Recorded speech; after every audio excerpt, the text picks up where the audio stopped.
درود و سلام به یکایی که شما تماشابینان عزیز گرامی. اگر آواز من صدای من شنواست لطفاً در چت یوتیوب بنویسید تا من بدانم که صدای مرا شما میشنوید. برنامه را آغاز بکنیم.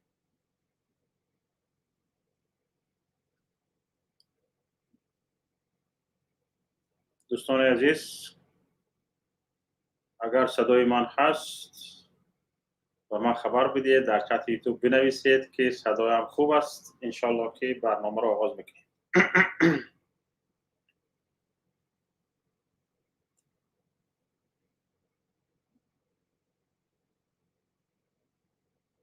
گفتن که صدا خوب است، برنامه را سر میکنیم. تماشابینان عزیز، موضوع امروزه ما مخالفت و اتحاد است. پیش از آغاز برنامه به یکایی که شما درود و سلام میفرستم و این برنامه امروزه را به نام پروردگار کریم منان آغاز میکنم و به پیامبر گرامی اسلام محمد مصطفی صلی الله علیه و سلم سلام و درود میفرستم و باز یک بار دیگر برای شما سلام و درود. تماشابینان عزیزی گرامی، خوش آمدید به برنامه روزانه فکر. موضوع امروزه ما چنانه که به شما گفتم مخالفت و اتحاد است. تماشابینان عزیز، مخالفت و اتحاد یعنی چی؟ اگر درستگویی شود هم ابله هست نفری که به همه چیز مخالف است. از جانبی که مثلا گریم با جانبی که مخالفت می‌ورزد، در همون جانب مخالفش یگان چیزی خوب نمی‌بیند. این مخالف سالم نیست. این مخالف حتما سلامتیش را سنجیده نش لازم که تا چه اندازه سلامتیش جابجا. چون که انسان نمیتواند در طرف مقابلش به همه چیزی طرف مقابلش مخالف باشه. حالا ما فرض کردیم ببینید، حالا مخالفی داخلی یک طرف استاد، مخالفت های بین حکومت ها بین کشورها را ببینید. فرض کردیم مخالفت تاجیکستان با امارت اسلامی افغانستان، اینها در سیاست با هم مخالفند، مخالفت های سیاسی دارند، با هم نظرهای گوناگون دارند، یکدیگر را تنقید میکنند، یکدیگر را تهدید میکنند، به رقیبان یکدیگر کمک میکنند. حالا افغانستان که به یگان رقیبی امام علی رحمان کمک نکرده است. امام علی رحمان به رقیبان امارت اسلامی افغانستان، به رقیبان طالبان کمک میکند، به آنها دفتر میدهد، آنها را در دوشنبه جای میکند، به آنها همه گونه کمک های چی مالی چی نظامی را میکند.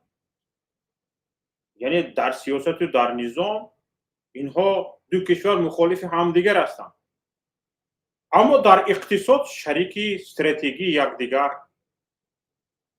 تاجیکستان استراتژی دارد که مثلا گریم 100 ساله های دیگر با افغانستان برق بفروشد. محض برای افغانستان را بازار برق خود قرار دادن. چقدر پروژه های اقتصادی دارد تاجیکستان و چقدر برنامه های استراتژی استحصال برق دارد، تا اینکه افغانستان همچون بازار خرید برق از دستش نرود و برق را نه از ازبکستان نه از کشورهای دیگر بلکه از تاجیکستان بخرد.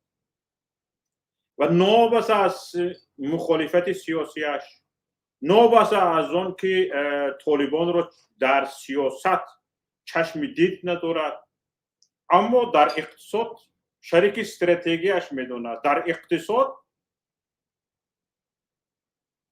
دست به دست هم میگیرند، یکدیگر را با آغوش میکشند در نشست های اقتصادی، در گفت و شنودها و مذاکرات های اقتصادی. و هم با میلیون دلارها شرطنامه میبندند.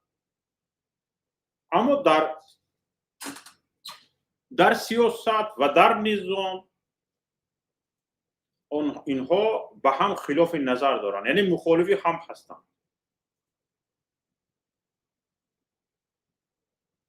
همین است دوستان عزیز، یعنی مخالف بودن. اگر تاجیکستان خواهد که به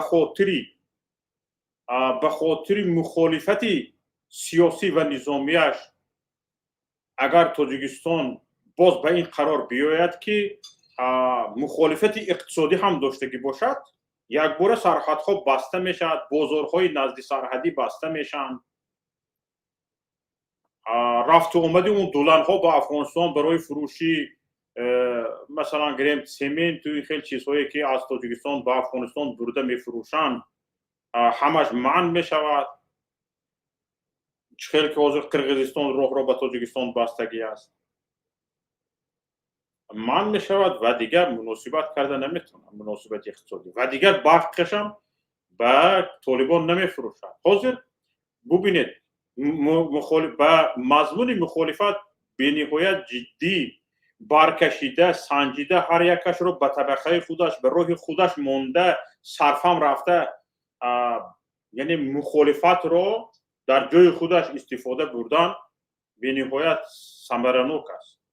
و در همین حالت تاجیکستان را، حکومت امروزی تاجیکستان را درست درک کردن هم ممکن است. ببینید در هرچند تاجیکستان، حکومت رژیم امروزی تاجیکستان با طالبان که اون طالبان رو تروریست مینامد، طالبان رو وحشت افکن مینامد و حکومت طالبان رو قبول ندارد، همچون حکومت تاجیکستان حالا قبول نکرده است، اعتراف نکرده است، اما در مسئله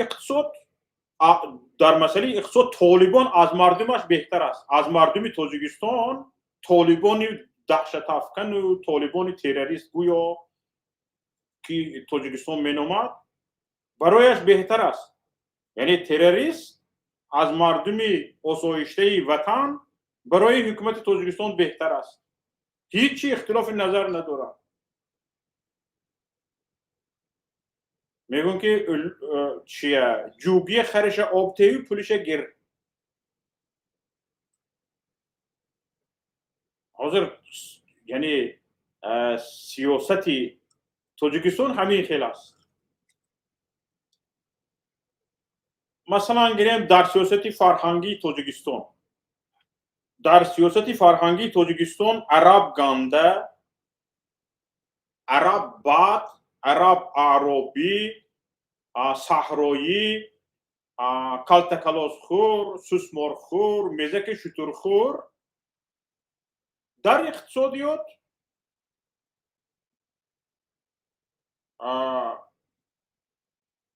عرب نقص، در اقتصادیات امام علی در پیش عرب ها دست پیش بر.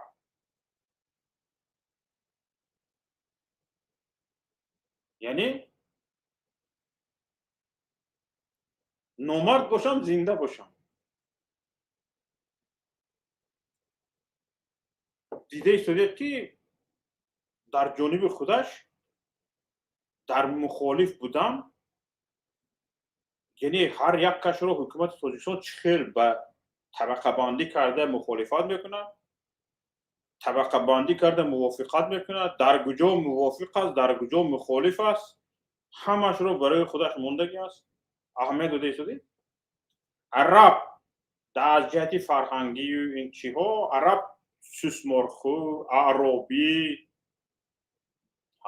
مثلا میزک شترخور، همین خیلی شده گپ میزنم، چون که در برابر فرهنگ اسلامی، یعنی فرهنگ ارخیستی تاجیکی بیچاره است و به همین چند کلمه میخواهند فرهنگ ارخیستی خود را از فرهنگ اسلامی بالاتر وزنش را نگاه دارن نشان بدهند و به مردم خنک نشان دهند. با همین حال مردم از فرهنگ اسلامی میخوان دور کنن و اهمیت مردم به فرهنگ اسلامی رو که 1,500 سال باز با این فرهنگ آمده است ضعیف کنند و مردم رو به یک فرهنگ ارخیستی عصر سنگ میل کنند.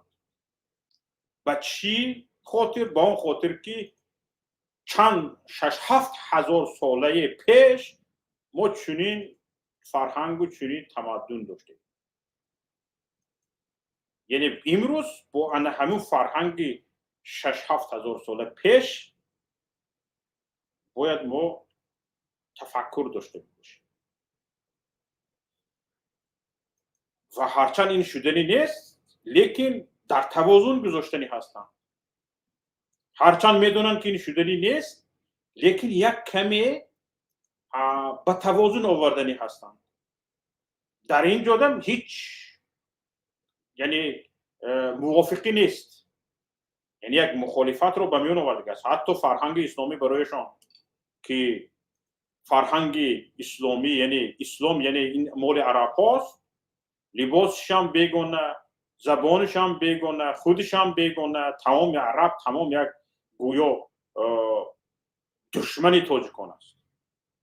اما در پولش نقص من امروز یا دیروز امام علی رحمان با نماینده همون اینستیتوی اقتصادی کشورهای عرب واخورد.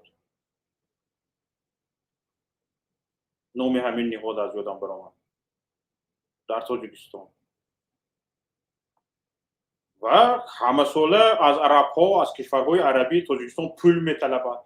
به یگان شرم نه، حیا نه، یگان استحاله نه، اندیشه نه، پول میطلبد. یگان موافقت ندارم. این گپ‌ها رو برای چی میگم دوستان عزیز؟ اما برای اون که یعنی مخالف باشی در جای در یک زینه معین در یک بخش معین مخالف هستی، به همه به خاطر این بخش معین مخالفتت همه درها رو نمیبندی. این که مخالفت نیست، این خود رو به انزوا بردن است. حالا برای چی من در سطح حکومت مناسبت بین المللی حکومت تاجیکستان اول سخن رو سر کردم؟ برای اون که ببینید یک حکومت به خودش این خیلی حق میدهد. اگه فرض کردیم شما تصور کنید که حزب نهضت اسلامی تاجیکستان یا پیمان ملی تاجیکستان رفته با طالبان یعنی همکاری سیاسی برحمان یا همکاری اقتصادی برحمان به میلیون ها دلار نه فرض کردیم یک دوستی میونه برای اون که هم دین هستیم هم زبان هستیم، چه حادثه روی میدهد؟ همین تاجیکستان به همین چی واکنش میکنه؟ تصور کرده میتونید؟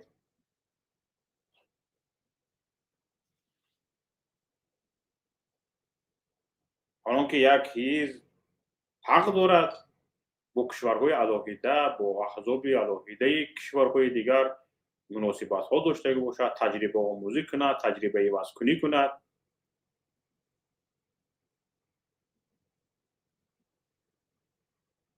فهمیده شدید؟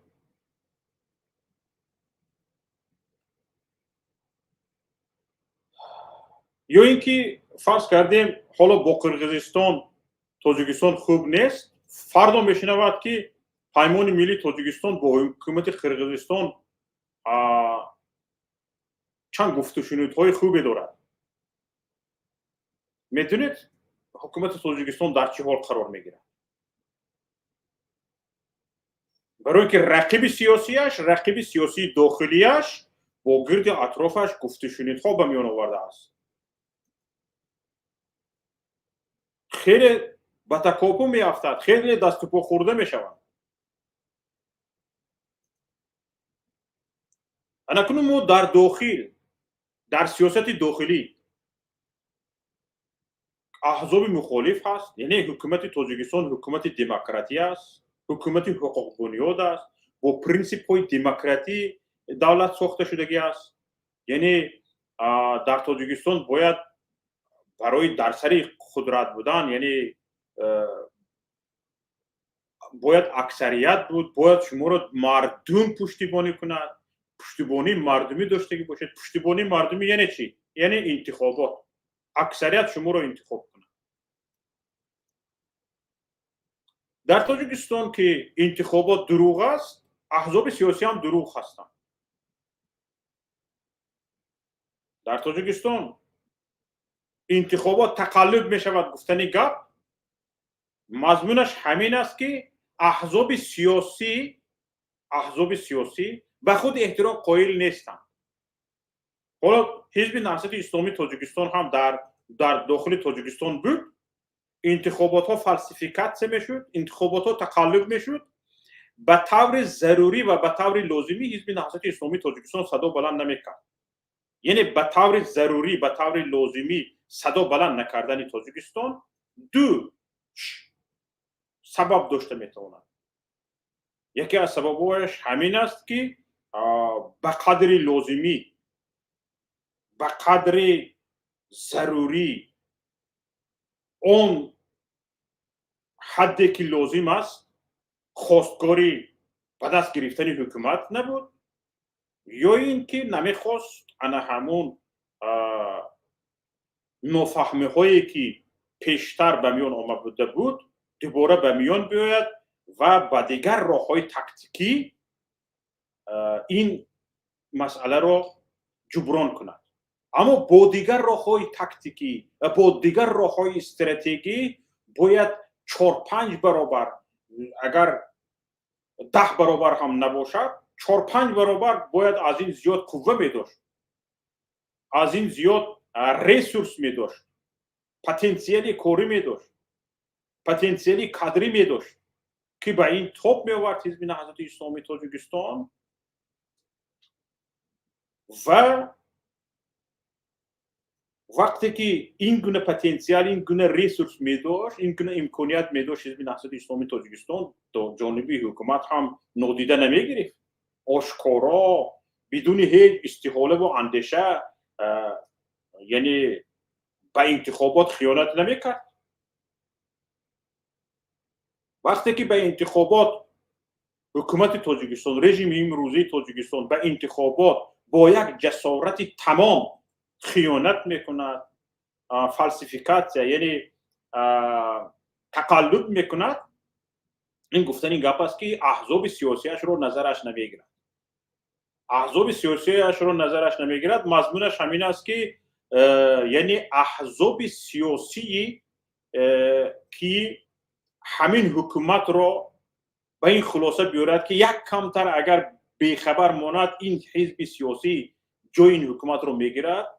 به نظر حکومت تاجیکستان این گونه احزاب سیاسی وجود نداشت. برای همین تا سال 2010 چیزی که مثلا گرفت بی پروایانه اومدن گرفت، یگان پروانه داشت، یگان پسند نمیکرد حزب نهضت اسلامی تاجیکستان، هیچ پسند نمیکرد. سال 2010 انتخابات رو غیر چشم داشت، ناخودآگاه انتخابات رو بوی داد.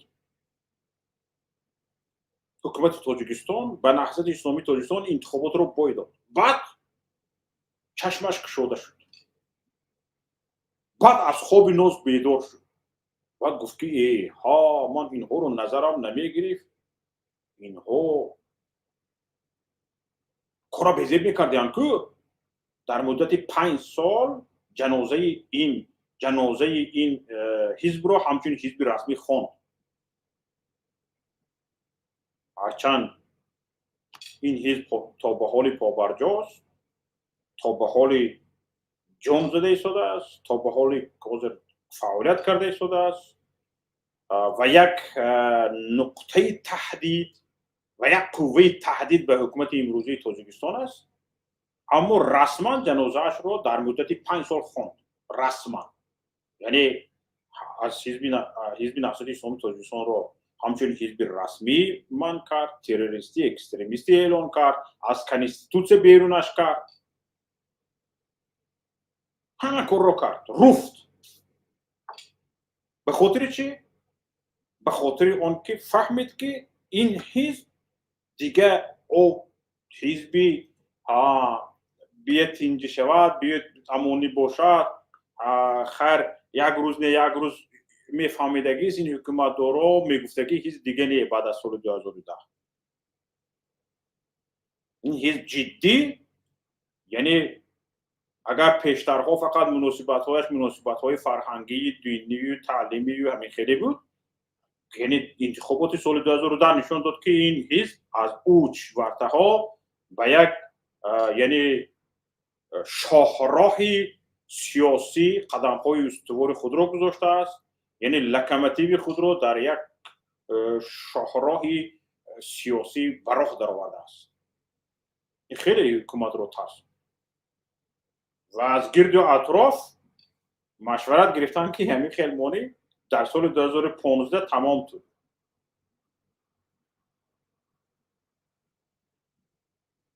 انا برای همین دوستان عزیز مخالفتی تاجیکستان با مردمش مخالفتی سیاسی است برای همین میگوید امام رحمان گپش رو گوش کرده بودید عملش همه کار رو کنید فقط به سیاست دخالت نکنید مخالفتی امام رحمان مخالفتی حکومت تاجیکستان با مردمش مخالفت سیاسی است یعنی داشتن قدرت بودن در قدرت تا که خواهد مقصد اساسیش مردم و کرسی امام رحمان و اهل اولادش چشم الو نکنند هر جایی که میخواهد بخورد هر جایی که میخواهد بدرد هر جایی که میخواهد بره باید مردم چشم الو نکنند مردم سر بالا کرده گپ نزنند که اینها را چیکار کرده ایستادی امام رحمان با مردم انمی قدر پرابلم دارد انمی قدر مخالفت دارد لیکن پاسپورت تکون روسیه میری امریکا میری کره میری قطر میری اروپا میری پولشا میری گرمانیا میری آوستریا میری شویتس میری پول کورکره بیاری جب پاکتو همین خیر راب پول کورکره بیو که امجا چورتا چول کامپری پاتوفته امجا به برافتگی پدرت یا مادرت های بچه تای گچه تای غرین غرین نکند که گوشی من به غرین غرین نمیفورد گپی امام رحمان گپ این همین این گپ‌های دیپلماتی سیاسی کرده میگوید لیکن اصلا به تاجیکی ترجمه کنید گپش همین خیلی است و سیاست کاردار نشوید مضمونش همین است که همین کجا میری چیکار میکنی بکن با تو کاردار نیستم بیار اینجا آدمات بخورون بپوشون که من به غرین غرین نمیفورم غرین غرین کرد میبرم محکمش میکنم با درد سریت میشم و مردم همین خیلی مشکل داره داریم به مخالفا مراجعت میکند که بیاین عریضه‌تون رو نویسین پیشوا میبخشد پیشوا شما رو عفو میکند بیاید عریضه پشیمانی نویسید یعنی رفته چیکار میکنی تو عریضه پشیمانی مینویسی عریضه پشیمانی یعنی چی یعنی تو پشیمان هستی که با این حکومت سر به سر شدی پشیمان هستی که با سیاست دست زدی پشیمان شدی که این حکومت رو تنقید کردی یعنی تو رفته وعده میدی که دیگر این کار رو نمیکنی میگه که همین 2 هفته به بیایی عریضت نویس و آف شو گشت را بو همین جدبه بملال درک شدگی یکان کسی به خلال نمیرسوند حالا همین قلندراق های وزارت کارهای داخلی امنیت و مخالفان همین خیلی مراجعت میکنن به نزدیکی علمشویف بود چی بود معاونی وزیر کارهای داخلی تاجیکستان با مردم باز همین خیلی مراجعت کرد بیایید و اظهار پشیمانی کنید و از پی زندگیتان شوید یعنی چی یعنی تنقید نکنید حکومت یعنی مخالفت نکن در دیگر مسائل حکومت با تو مخالفت ندارد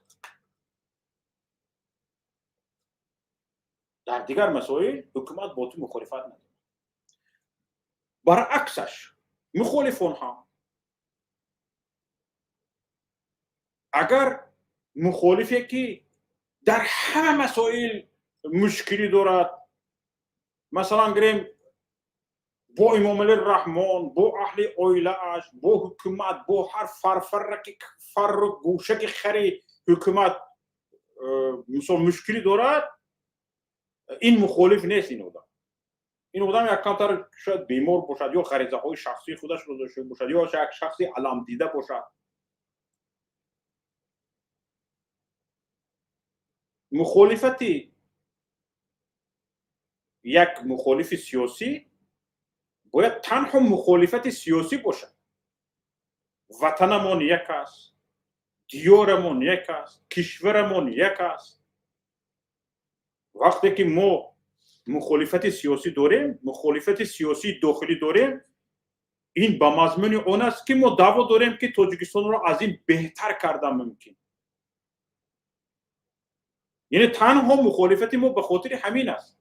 ما به این باوریم که این حکومت امروزه که حکمرانی کرده ایستاده است، ریسورسش تمام شده است در این مدت 30 سال که عوض نشده است و تاجیکستان را از این بهتر کردن ممکن است و نباید اینها دیگر حکمرانیشان را دوام دهند. مخالفت همین قدر از این زیاد نیست، اما به کشور، به وطن از بیرون یگان تهدید شود، از قرغیز تهدید شود، از ازبکستان تهدید شود، از افغانستان تهدید شود، از چین تهدید شود، در تگ پایشان مونیم هم و در پهلوی حکومتیم.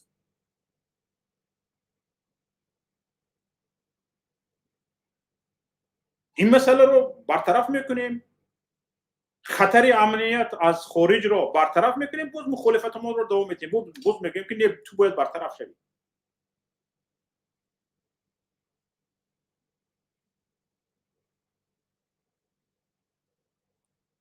یعنی مخالف در شخص، همچون یک شخص مخالف کی است؟ شخصی است که از حکومت موجوده انتقاد میکند، از همین حکومت بودگی انتقاد میکند، پشتیبانیش، سیاستش رو پشتیبانی نمیکند.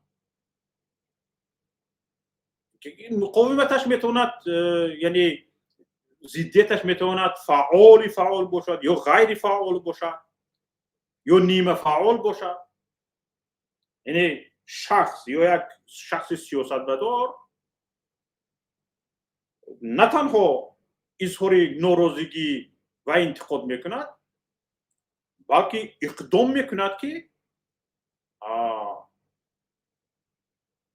کوشش میکند، غیرت میکند که انا همین حکومتی که امروز در سر قدرت است باید سرنگون کرده شود، باید بجایش کمانده نو بیاید، شخصان نو، کمانده های نو بیایند و یک نویگری در سیاست یک کشور به میان بیاید. یک شخصی مخالف حکومت، مثلا که میتوند این یک شخصی فعالی سیاسی باشد، یک شخصی فعالی جامعه شهروندی باشد، فرق ندارد. اما مخالفین که ها هستند؟ مخالفین نمایندگان حزب، حرکت سیاسی یا همه گونه یک جامعه شهروندی که به نامون حزب یا کمانده حکومت، کمانده حکمران فکر و نظرش زید است، فرق میکنه. یعنی اینها میخوان که به سر قدرت بیایند و نشان بدهند که حکومتداری چگونه باید باشد. حکومتداری باید چگونه باشد، اینها نشان دادن میخوان. اگر به سر قدرت آمدن، همین شخصانی که در سر قدرت هستند به یک حرکت اپوزیسیونی یا به یک حزب اپوزیسیونی تبدیل میشوند و اینها میگن که نه، ما از شما خوبتر گرفته بودیم یا از شما میخواستیم خوبتر کنیم، ما رو تا به آخر مقصدمون رفته نرسیده، ما رو درک نکرده شما یعنی چی کردید؟ مردم رو جانب خودتان گرفتید و انتخابات رو غلبه کردید. انا برای همین مخالفت ما تنها در همین جا هست که ما به این نظریم که حکومت تاجیکستان همین الیت حکمران تاجیکستان، الیت سیاسی تاجیکستان از عهده کار نبرآمده ایستاده است. ما به این نظریم که تاجیکستان را از این بهتر، از این خوبتر کردن ممکن است. ما به همین نظر هستیم و شخصی یگان حکومتدار و شخصی یگان حکومتدار یگان غرض نداریم و شخص یگان حکومتدار از روی کاربردش، از روی فعالیتش و شخص خودش یگان غرض نداریم، یگان کینه نداریم، یگان عداوت نداریم. باید خاطرش جمع باشد. در کشوری حقوق بنیاد و دموکراسی به مخالف خود او در سر قدرت باشد، خود در چی باشد، خود در مخالفت حکومت باشد، باید این باوری بین هم داده شد. اما حالا چی؟ حالا حکومت به یگان مخالف این باوری رو نداده است که مخالفتش با مخالفت تنها مخالفت سیاسی است. برای حکومت تنقیدگرش تروریست است، تنقیدگرش اکستریمیست است. باید وی رو از یگان کنج دنیا بیارد و تاجیکستان کنج زندان کند یا بکشدش. مخالفین هم همین خیل در فهمیش تاجیکی مخالفت یعنی دشمنی. باید این چیز رو از بین برد، این فهمیش رو باید از بین برد. در فهمیش تاجیکی مخالفت یعنی دشمنی، نه دوستان عزیز. برای همین است که نه برای بعضی مخالفان نه رئیس جماعت موندگی است، نه رئیس حکومت نوکیه موندگی است، نه رقاصه موندگی است، نه ارتیست موندگی است، نه معلم موندگی است، نه انجینیر موندگی است، نه میلیسا موندگی است. همه رو شکتورکش پخلوفکه لابد پرستگی، همه رو برای مخالفین دشمن کردگی. نه این از کدام جهت سر میزنند؟ از سبب آگاهی سیاسی نداشتن. حالا با این مثال ها ما میتوانیم با باور بگوییم که نه در الیت حکمرانمان نفرانی هستند که آگاهی سیاسی دارند، نمیتوانند با طور آسایشته وطنداری کنند، حکومتداری کنند. اگر اینها میتونستند مردم پریشان نمیشد. از هیچ کس تروریست و اکستریمیست نمیتراشید. به یک طور آسایشته ما در یک دولت دموکراتی زندگی میکردیم. فکرها که پوسیدن، ریسورس ها که تمام شدن، الیت حکمرانی وضع میشد. دیگرها قدرت خودشان را، قوه خودشان را میسنجیدن. وقتی که این میدان فراهم نشده است، در میدان سیاسی تاجیکستان میتواند دستها خارجی ها دراز باشد، چون که دستهای خودمان نیست، دستهای خودمان بریده شده است. دستهای خودمان که میخواهیم در سیاست باشیم، با سیاست کار کنیم، این دستها را تا توانسته ایستادیم بریده پرتفته ایستادیم. وقتی که دست خودت نیست در همون میدان، دست بیگانه میبیاید.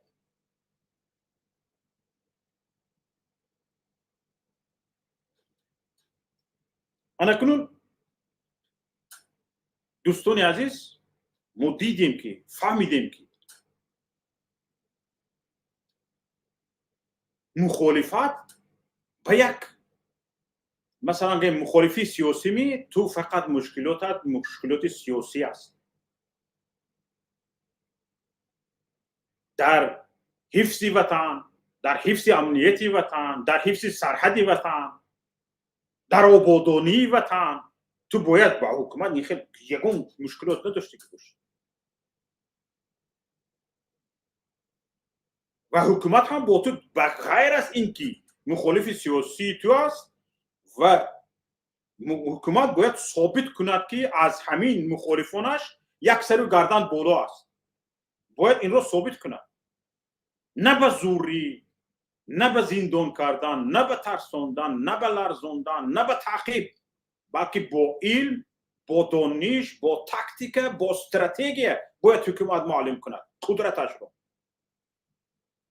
وقتی که با علم، با معرفت، با تاکتیک، با استراتژی حکومت نمیتواند یک سر و گردن بالا بودنش از مخالفانش را نشان دهد و قوه نظامی را استفاده میبرد، قوه امنیتی را استفاده میبرد، سرکوب را، زندان را استفاده میبرد، این حکومت خودش ضعیف است، ناتوان است، بی‌سواد است. همین خودش نشانگری اون است که این حکومت باید سرکوب شود، نابود شود و برهم داده شود.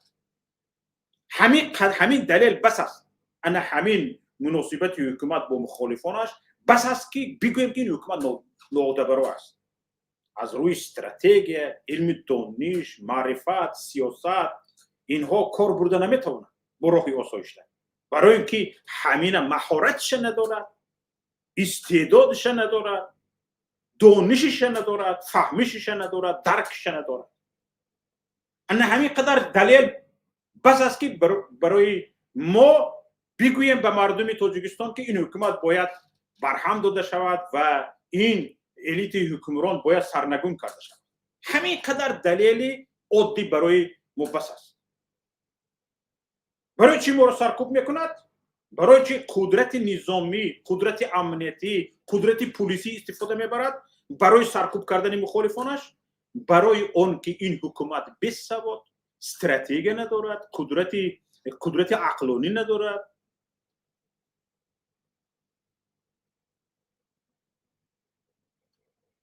و نسبت به مخالفانش در این ورته نسبت به مخالفانش ضعیف است.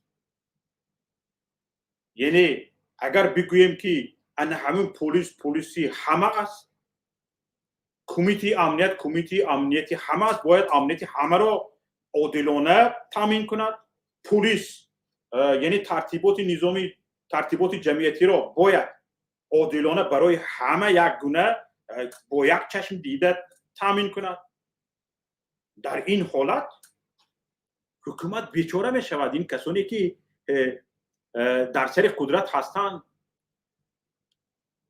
به خلاصگر زور می شود. به اکثریتشون اقلا چوپانی نمی رسند.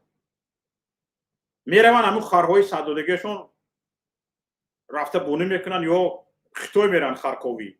خیلی مرا کی گرفته بود، کی برده بود، کی را بوده بود، گفتم که خطوی ها گرفته بودم. خرهای به کوچه های دنگر سردادگیشون رو کفتن میرن. اکثریت همین حاضر بودگی ها. اگر پلیسی همه باشد، امنیتی همه باشد، به همه عدالت برابر باشد، اینها به گریانده زور میشن. فهمیدید در کجا ناتوانی این حکومت؟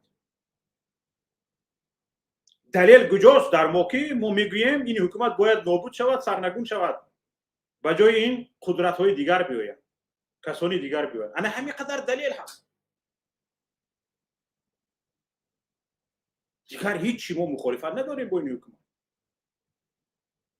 از یودش نبرامدی برا از پی چوپان بودی از پی چوپانی شو، دیخان بودی از پی دیخانی شو، تراکتورچی بودی از پی تراکتورت شو،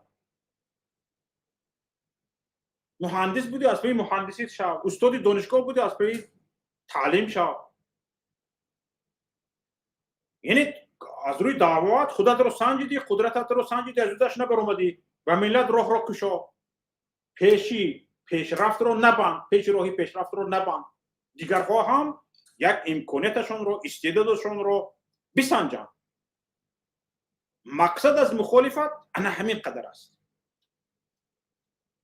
حالا درباره اتحاد گپ بزنیم دوستان عزیز.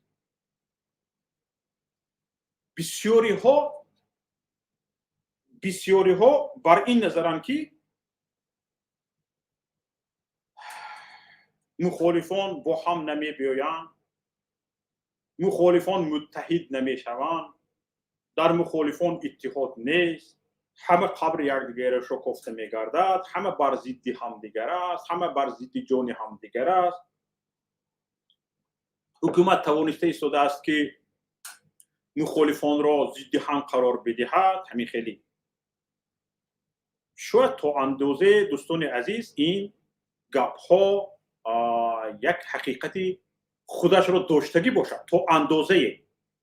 اما یعنی مخالف یعنی چی؟ مخالف یعنی کی؟ مخالف نفری است که نظری مخالف دارد. گفته گذاشتیم و او با کسی هم اگر به یک جا جمع شود به اون خاطر جمع می شود که یکی از نظرهایش با او یک تا است، یک خیله است، نه همه نظرهایش. این 5 نظر دارد، این 5 نظر دارد، همین یکی از نظرهایشان یک خیله است. همین 5 تو بینید 5 خیله است. مثلا این دو نظری دو کس یک خیله است، هر دو میبیان در همین نظر اتفاق میشن، متحد میشن در همین یک نظر تنها، نه در همه نظر. اون نظرهای مخالفش میتواند به این یک نظر در یک نظر هستن، متحد میشن و بر مقابل آن میشوند که به این نظرشون مخالف است.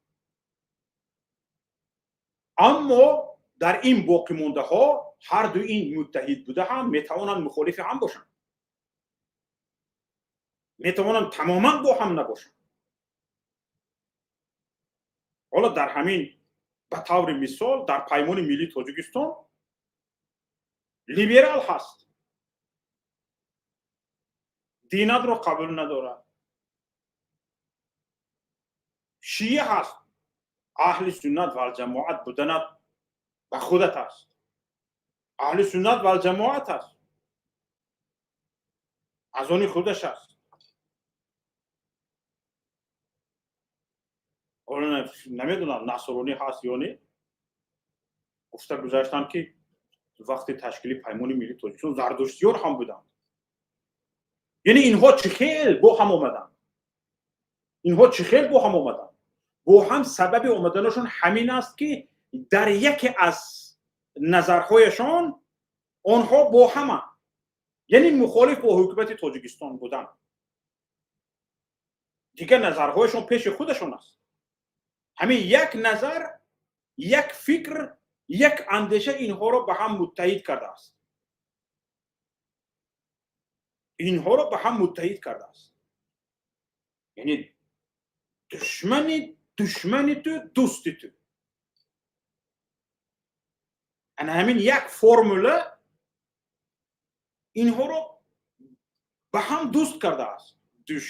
دشمنی تو، دوستی تو. حالا آنکه ما در تاجیکستان دشمن نداریم، فقط رقیب سیاسی داریم.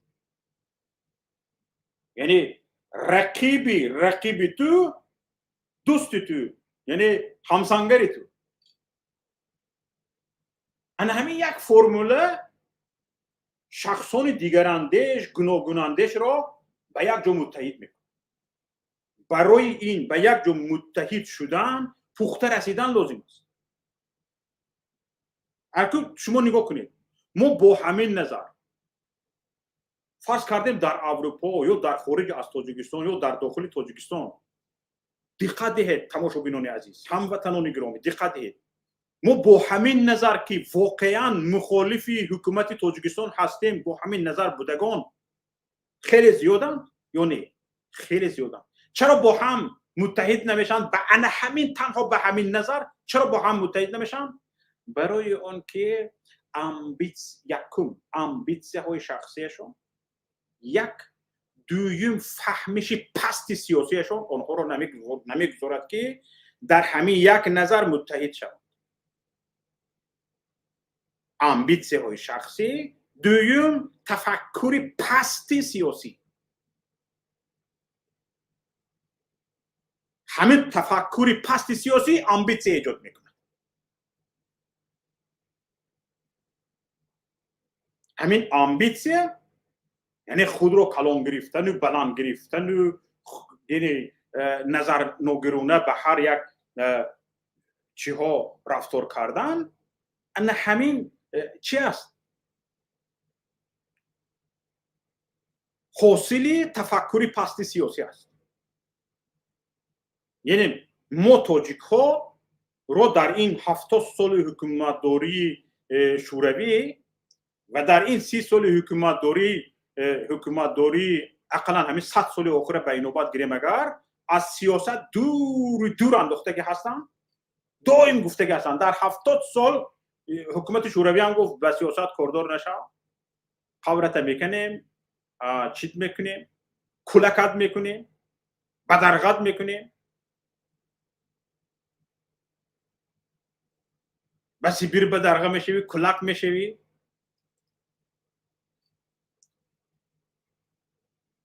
میکشیمت، زندانت میکنیم. بعنه همین ها اقلا همین 100 سالی در آخری در یادمون بودگی رو اگر نظر کنیم، ما را همین از سیاست دوری به دور انداختگی هستن. تفکر سیاسی ما نهایت پست است و برای همین این تفکر پست سیاسی در ما امبیتسی های نوروا، امبیتسی های ناجا، امبیتسی های ضرر آور ایجاد میکنه.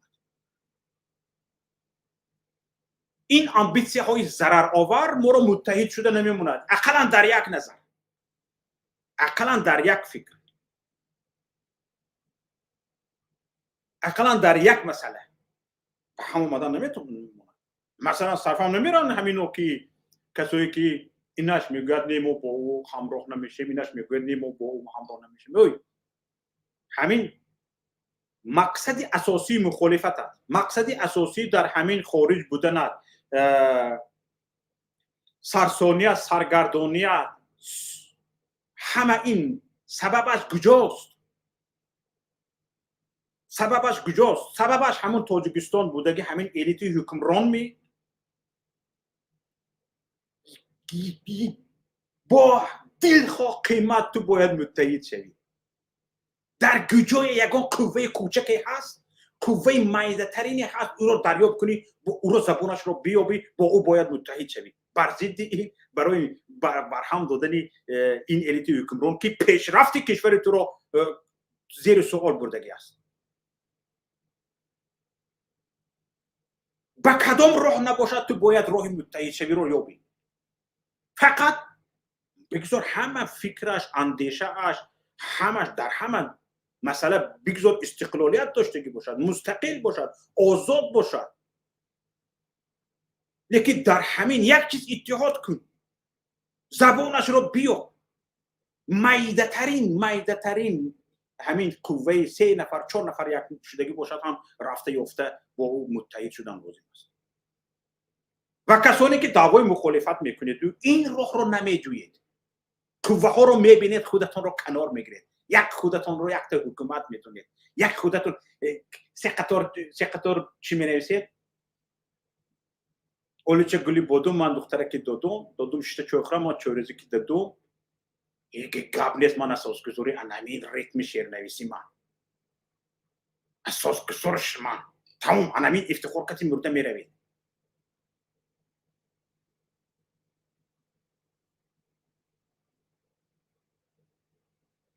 هر روز دوتا رقاصی نمیرویانه سرد میتید قهرمان ملی شما در شبکه‌های اجتماعی.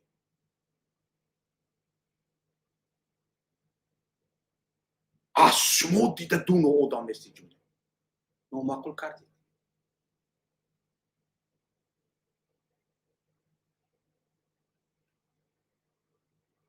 اگر تو مخالفی، حالا بسیار چیزها باید آشکار شود. تماشاگران عزیز، بسیار چیزها باید آشکار شود.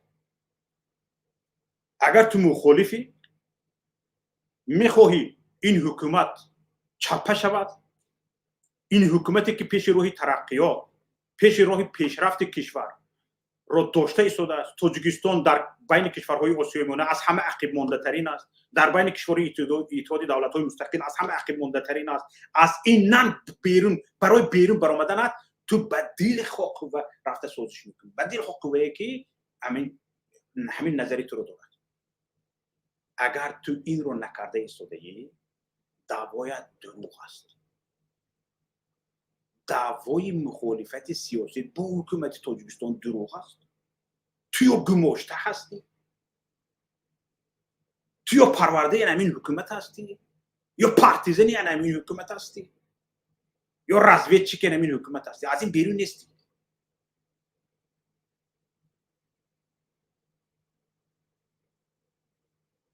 از این بیرون نیستی، چون که دعوایت با عملت درست نمیگیرد.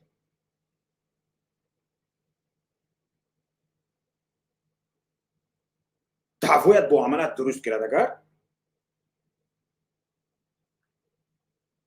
دیده می شود که وابسته به دعوایت چیکار داری. ولی بسیاری از مخالفان ما چی در بچه‌ها در پیمان ملی تاجیکستان باشن چی در بیرون باشن آواره به سنگزنی همدیگر هستند، خرد کردن همدیگر. همین شخصان رو شناسید، همین شخصان رو یابید. کیها به همین کار آواره هستند؟ کیها به همین کار آواره هستند؟ اینها یگانتش مخالف نه. اینها یگانتش مخالف نه. حتی به مخالف بودن صرفم نمیرود که مخالفت یعنی چی؟ تو میدونی که به همین جای تنهایت هیچ کار کرده نمیتونی. تو میدونی که مثلا گریم جامعه با مصلحت کوتاه نمی بیاید. تو میدونی که برابر یک حکومت که ارمی دارد، پلیس دارد، امنیت دارد، سر به سر شده نمیتونی. یک خودت تنها باید جمع شوی، جمعیت شوی، هماندیشه ها رو در همین مسئله جمع کنی و جایی که همین جمعیت هست رفته جایگاه پایگاه خودت رو یابی، اندیشه های خودت رو در اونجا مثلا ایده های خودت رو پیشنهاد کنی. شاید همین ایده های تو که در کیسه گرفته گشته ای، در 7 قبط مغز سرت پنهان کرده گشته ای، شاید به کار خورد. خودت شاید اجرا کرده نمیتونی، لیکن قوه ها شاید 10 نفر و 15 نفر یک شده شاید اجرا کرده تواند. قوه وجود دارد، یعنی ریسورس وجود دارد، قوه قابلی مبارزه وجود دارد، شاید ایده وجود ندارد. همون ایده شاید در تو هست.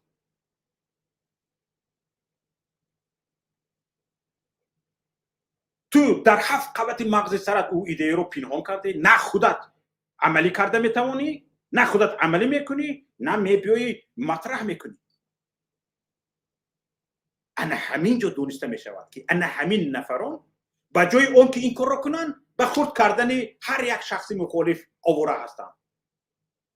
همین که یک نفر کلش رو بالا کرد و نمایان شد، زدن او رو سر میکنن. که ها همین نفرایی که دعوای مخالفت دارند، دعوای یعنی مشکل داشتن با حکومت امروزی تاجیکستان. دروغ است. دروغ است. منافق نشوید. بعضی ریش همین قدر میمونی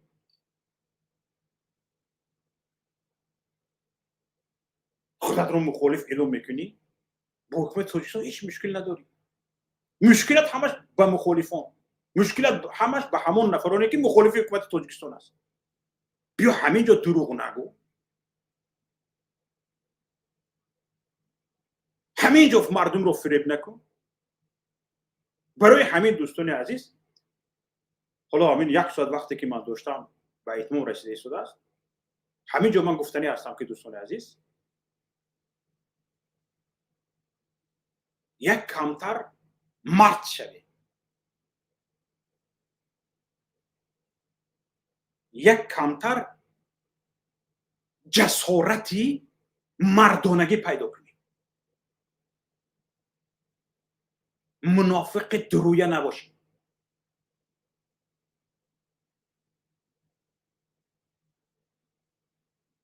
در این حالت ما میتوانیم یک تصمیم درست بگیریم.